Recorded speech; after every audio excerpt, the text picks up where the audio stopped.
Bhuvana TV.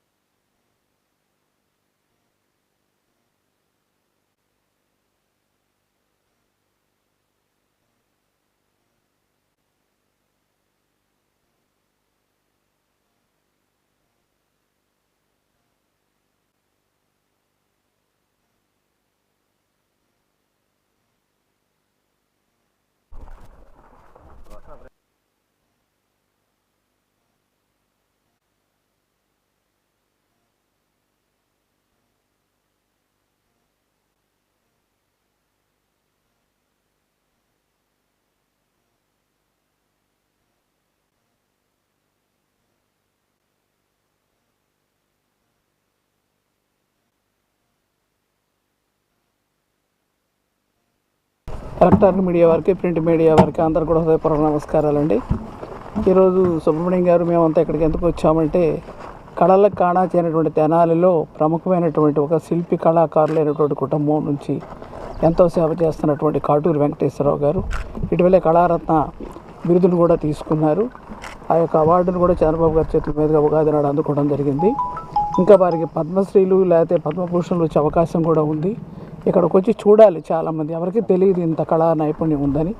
ఏదేమైనా ప్రతి సందర్భంలోనూ కూడా ఆయన తన శక్తి మించి పిల్లలు ఆయన కలిసి వేస్ట్ ఏమంటారు తన మెటీరియల్తో కానీ లేకపోతే ఇంకేదైనా రకరకాల మెటీరియల్స్ తోటి అనేక బొమ్మలు తయారు చేయడం జరిగింది. అనేక మంది ఆర్డర్స్ ఇస్తూ ఉంటారు. కానీ రావాల్సినటువంటి గుర్తింపు ఇంకా రావాల్సి ఉందని నా భావన. ఇప్పటికిప్పుడు పాపం తను ఎవరో ఆర్డర్ ఇవ్వకుండానే ఒక ఆలోచన వచ్చి అమరావతిలో పెట్టాలి అంటే, మోడీ గారి సభకు ముందే ఒక ఆలోచన ఉంది ఆయనకి.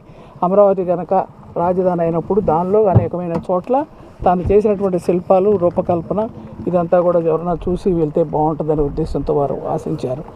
ఇప్పుడు ఎవరిని అడగకుండానే ఒక పెద్దది ఏమంటారు దాని, ఒక గేట్ లాంటిది అనుకోండి, లేకపోతే ఒక చాలా పెద్ద బోర్డు లాంటిది, దాని మీద అటు పక్కన మోడీ గారు, ఇటు పక్కన ఎన్టీ రామారావు గారు, ఇటు పక్కన తెలుగుదేశం పార్టీ గుర్తు, అటు పక్కన మరి బీజేపీ ఏదైనా కానీ జనసేన కానీ 3 కూటమికి సంబంధించినటువంటి అనేక రకాలుగా మనకు ఈ రోజున అక్కడ ఏర్పాటు చేస్తున్నప్పుడు, ఒక పెద్ద బహిరంగ సభ ఏర్పాటు చేస్తున్నప్పుడు చరిత్రలో నిలిచిపోయే విధంగా మోడీ గారు వస్తున్నప్పుడు, అంతకుముందు కూడా మోడీ గారు ఫౌండేషన్ ఇచ్చారు కాబట్టి ఈసారి కూడా మోడీ గారి ద్వారానే పునర్నిర్మాణం సభలాగా పునర్నిర్మాణం చేసిన నిర్మాణానికి మళ్ళీ ఫౌండేషన్ వేసేదానికి వారు వస్తున్నారు. కాబట్టి ఆ టైంలో ఇది అక్కడ పెడితే బాగుంటుందని ఆలోచన వరకు వచ్చింది. నేను మా ఇంటికి వచ్చినప్పుడు మొన్న చూసి నేను తప్పనిసరిగా చేద్దామని చంద్రబాబు గారి కోసం ప్రయత్నం చేశాం. వారు ఉండగానే వారి పిఏ గారు మాట్లాడారు, కపతి గారు మాట్లాడి ఈరోజు అపాయింట్మెంట్ మధ్యాహ్నం తప్పకుండా ఏర్పాటు చేస్తాను రమ్మన్నారు.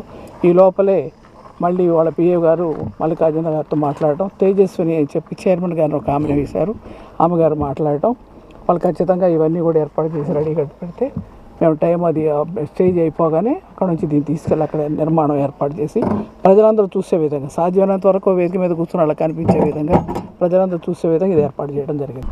ఈరోజు మా తెనాలి వాస్తవ్యులు కాటూరు శిల్పశాల నుండి అమరావతి నగర పునర్నిర్మాణ పథకంలో భాగంగా ఈరోజు తెనాలి నుంచి ఒక అద్భుతమైన బోర్డు, అట్లాగే ప్రైమ్ మినిస్టర్ గారి బొమ్మ, అట్లాగే ఆయన నిర్వచించినటువంటి ఆయన అభిలాష్ కొద్దీ మేక్ ఇన్ ఇండియా లయను, ఇటు వచ్చి తెలుగుదేశం పార్టీ ఆవిర్భావ నాయకుడు ఎన్టీ రామారావు గారు, నందమూరి తారక రామారావు గారు వగేరా కూడా బొమ్మలన్నీ ఇక్కడి నుంచి వెళ్తున్నాయి. ఇది ఒక మనకి శుభసూచన. ఎందుకంటే మరి అమరావతి నగర నిర్మాణం 5 సంవత్సరాలు లేట్ అయిన సందర్భంగా మళ్ళీ మంచి రోజులు వచ్చిన అందరూ అనుకుంటున్నాం, ప్రజలందరూ అనుకుంటున్నారు. ఈ విషయంలో మా దగ్గరలో ఉంది కాబట్టి మరి పునర్నిర్మాణం జరిగి అంతా మన ఆంధ్రప్రదేశ్ రాష్ట్ర అభివృద్ధిలోకి రావాలని కోరుకుంటూ ఈరోజు మరి మా మిత్రుడు కాటూరి శిల్పశాల వెంకటేశ్వరరావు గారు, వాళ్ళ అబ్బాయి రవిచంద్ర, హర్ష వగేరా అందరూ కూడా సమిష్టి కృషితో, వాళ్ళ వర్కర్స్ అందరూ కూడా సమిష్టి కృషితో ఈ తయారైన అతి తక్కువ టైంలో తయారు చేశారు, చాలా శ్రమపడి. కాబట్టి రేపు వెళ్తున్న సందర్భంగా, అమరావతికి వెళ్తున్న సందర్భంగా వారికి శుభాకాంక్షలు తెలియజేస్తూ మే 2వ తారీఖున అమరావతి పునర్నిర్మాణం కోసం మన భారత ప్రధానమంత్రి నరేంద్ర మోడీ గారు అమరావతి రానున్నారని మీడియా ద్వారా ఒక 20 రోజుల కిందట వార్త చూసాం. ఈ వార్త చూసిన తర్వాత వెంబడే ఈ నగర నిర్మాణం దగ్గర మన పాత్ర ఉండాలి. అది ఎలా ఉండాలంటే ప్రధానమంత్రి నరేంద్ర మోడీ గారి దృష్టికి మనం పెట్టబోయే ప్రదర్శన ఉండాలని ఆలోచనతోటి ఆ వార్త 20 రోజుల కిందట చూసాం. 20 రోజుల నుంచి మా వర్కర్స్ 20 మంది మేము రేయింబవళ్ళు శ్రమించి ఒక అమరావతి నిర్మాణం అనే ఒక పెడస్టల్ని తయారు చేసాం. ఐరన్ స్క్రాప్ తోటి, వేస్ట్ మెటీరియల్ తోటి. ఆ పెడస్టల్ మీద మరి పునర్నిర్మాణం నరేంద్ర మోడీ గారిని, తర్వాత నగర నిర్మాత నారా చంద్రబాబు నాయుడు గారిని వచ్చే విధంగా ఆ పెడస్టల్ని 20 రోజులు శ్రమించి అది ఒక 100 సంవత్సరాలు చెక్కుచేదని విధంగా హార్డ్ మెటీరియల్, మిషనరీ మెటీరియల్ తోటి వాటిని తయారు చేయడం జరిగింది. ఇది ప్రధానమంత్రి గారి దృష్టికి వెళ్ళి ఈ ప్రాంతంలో ఇలాంటి కళాకారులు ఉన్నారని ఆయన దృష్టికి వెళ్ళొద్దని అనుకుంటున్నాం. ఎందుకంటే దీన్ని రేపు కార్యక్రమం జరిగే ప్రాంతంలో పెట్టాలనుకుంటున్నాం. దీన్ని ఓకేనా.